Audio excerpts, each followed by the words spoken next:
Somewhere beneath the city of Rome, beneath the marble floors of the oldest institution in the Western world, there are rooms that no journalist has ever entered. No television camera has ever illuminated their walls. No independent scholar has ever been permitted to read what rests upon their shelves. These are not rumors born of conspiracy. They are acknowledged, documented, confirmed by the Vatican itself. The Apostolic Archive, formerly known to the world as the Secret Archive, holds approximately 85 kilometers of shelving.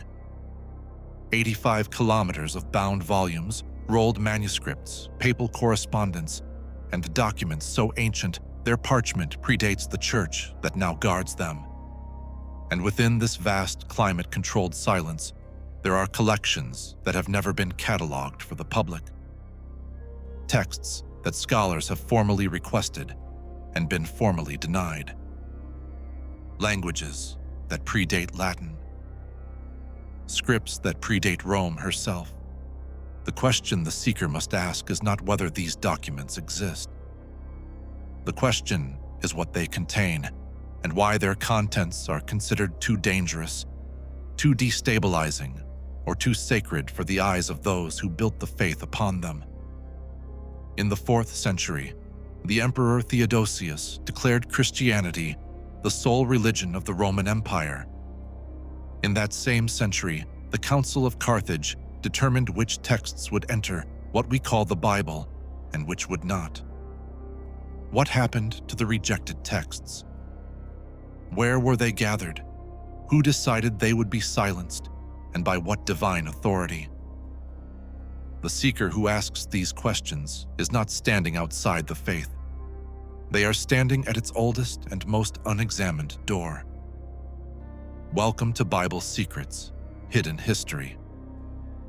Before we descend into these vaults together, consider joining this community of seekers by subscribing.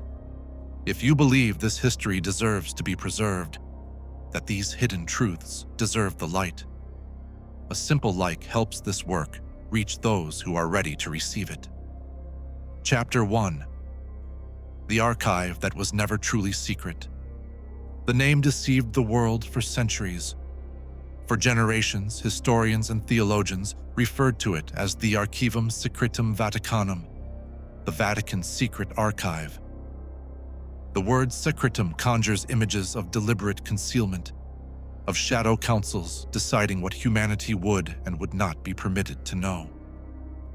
In 2019, Pope Francis renamed the institution the Apostolic Archive, a quiet but significant rebranding. Officials explained that secretum in medieval Latin meant simply private, not secret in the conspiratorial sense. And yet, the archive remains among the most restricted scholarly institutions on Earth. Accredited researchers may apply for access. A small portion of holdings have been digitized. Select exhibitions have drawn back certain curtains.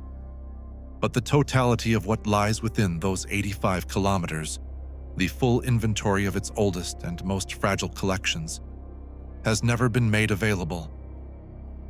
In 2012, the Vatican published a limited facsimile edition called Verbum Domini, an extraordinary exhibition that displayed physical fragments from the archive's holdings. Among the displayed items were personal letters from Michelangelo, the trial records of Galileo, and correspondence from Mary, Queen of Scots.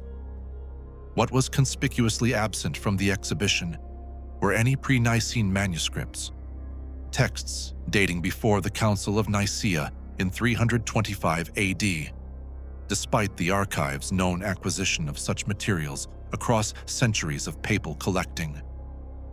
The omission was not accidental. It was architectural. The Vatican has confirmed the existence of what archivists call the fondi riservati, the reserved funds. These are collections within the archive deemed too sensitive for even credentialed scholarly access. Their catalogues are themselves restricted.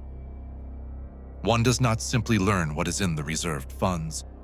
One is told only that they exist, and that access requires permissions that are, in practice, never granted. What resides in the reserved funds? That is precisely the question. Chapter 2. The texts that were gathered and silenced. To understand what the Vatican may hold, the seeker must understand what was deliberately collected and deliberately suppressed across 2,000 years of ecclesiastical power. The early church was not a unified institution.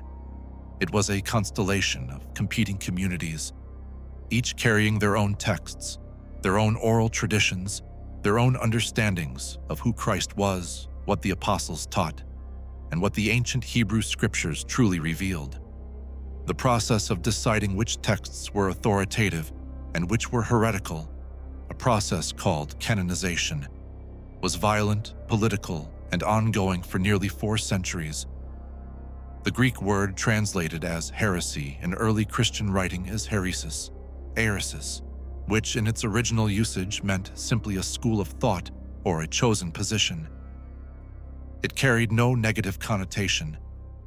The word appears in the Acts of the Apostles to describe the sect of the Pharisees neutrally. It was the political consolidation of Roman Christianity that transformed heresis from a descriptor into a condemnation. When a text was declared heretikos, it was not merely incorrect, it was to be destroyed. Many were destroyed, but destruction was never total. And before the flames, there were always those who gathered what they could. The texts of the Gnostic Christians, communities who read the Gospel of Thomas, the Gospel of Philip, the secret book of John, were declared heretical at the Council of Nicaea and ordered annihilated. In 1945, an Egyptian peasant near the town of Nag Hammadi drove his mattock into the earth and struck a sealed clay jar. Inside, 52 texts, Gospels, apocalypses, and sacred dialogues that had been buried in the desert around 400 AD, buried precisely because someone was fleeing a purge. If texts survived in a desert jar, what survived in the vaults of Rome itself? The Vatican's library, distinct from the archive though connected to it, was formally established by Pope Nicholas V in 1448. But the physical collection predates its formal founding by centuries. Manuscripts absorbed from the dissolution of monasteries, from the conquest of Constantinople in 1453, from the suppression of the Knights Templar in 1312, from the Inquisition's confiscation of private libraries across southern Europe. All of this material flowed over centuries toward Rome. The greatest single acquisition event in the archive's history occurred in 1623, when the entire Palatine Library of Heidelberg, over 3,500 manuscripts, was transported to Rome as a spoil of the 30 Years' War. Many of those manuscripts have never been formally catalogued for external scholars. Chapter 3. What the scholars have asked for and been denied. The suppression of ancient knowledge is not merely historical. It is ongoing, and it is documented. Father José O'Callaghan, the Spanish Jesuit papyrologist, created an international controversy in 1972 when he identified a fragment from Cave 7 at Qumran, one of the Dead Sea Scroll sites, as a portion of the Gospel of Mark. If correct, it would place a New Testament text in a pre-Christian or very early Christian Jewish context, fundamentally altering the accepted timeline of gospel composition. The Vatican's response was silence. The fragment, known as 7Q5, remains contested. The full holdings of Cave 7 have never been exhaustively released. In 1887, a German scholar named Paul de Lagarde formally petitioned the Vatican for access to what archivists had catalogued as the Codex Climaci Rescriptus, a palimpsest, meaning a manuscript whose original text had been scraped away and written over. Palimpsests were common in the ancient world. Parchment was expensive. But beneath the overwritten text, older words remained. Ghostly, requiring chemical treatment or ultraviolet light to read. De Lagarde believed the Clametia Rescriptus concealed beneath its visible text an older Syriac Gospel tradition, a version of the Gospels in Aramaic, the language Christ himself spoke. He was denied access. The manuscript was eventually acquired by the British Library in fragments, but only after portions had already passed through Vatican custody. What those Vatican-held portions contained has never been disclosed. The question of Aramaic source texts haunts biblical scholarship. The Greek Gospels we possess are, most scholars agree, translations. Translations of what? Of oral Aramaic tradition? Of written Aramaic originals? The Peshitta, the ancient Syriac Bible, preserves what may be closer to the original linguistic register of Christ's teaching than any Greek manuscript we hold. The Vatican is known to possess Syriac manuscript traditions of extraordinary age. None have been made fully available. Chapter 4. The Enochian Problem. No discussion of suppressed biblical manuscripts is complete without confronting the Book of Enoch. Enoch, the great-grandfather of Noah, walked with God, so Genesis 5:24 declares, and was taken by God, never tasting death. The Book of Enoch, attributed to this antediluvian patriarch, was considered canonical scripture by the Ethiopian Orthodox Church and was revered by the community that produced the Dead Sea Scrolls. Fragments of 12 distinct Enochic manuscripts were recovered at Qumran, more copies than exist of many canonical Old Testament books. The early church fathers, Tertullian, Irenaeus, Clement of Alexandria, cited it as authoritative, and then, in the 4th century, it vanished from Western Christianity entirely. For 1400 years, the Western world did not possess a complete copy of the Book of Enoch. The Church did not announce its destruction.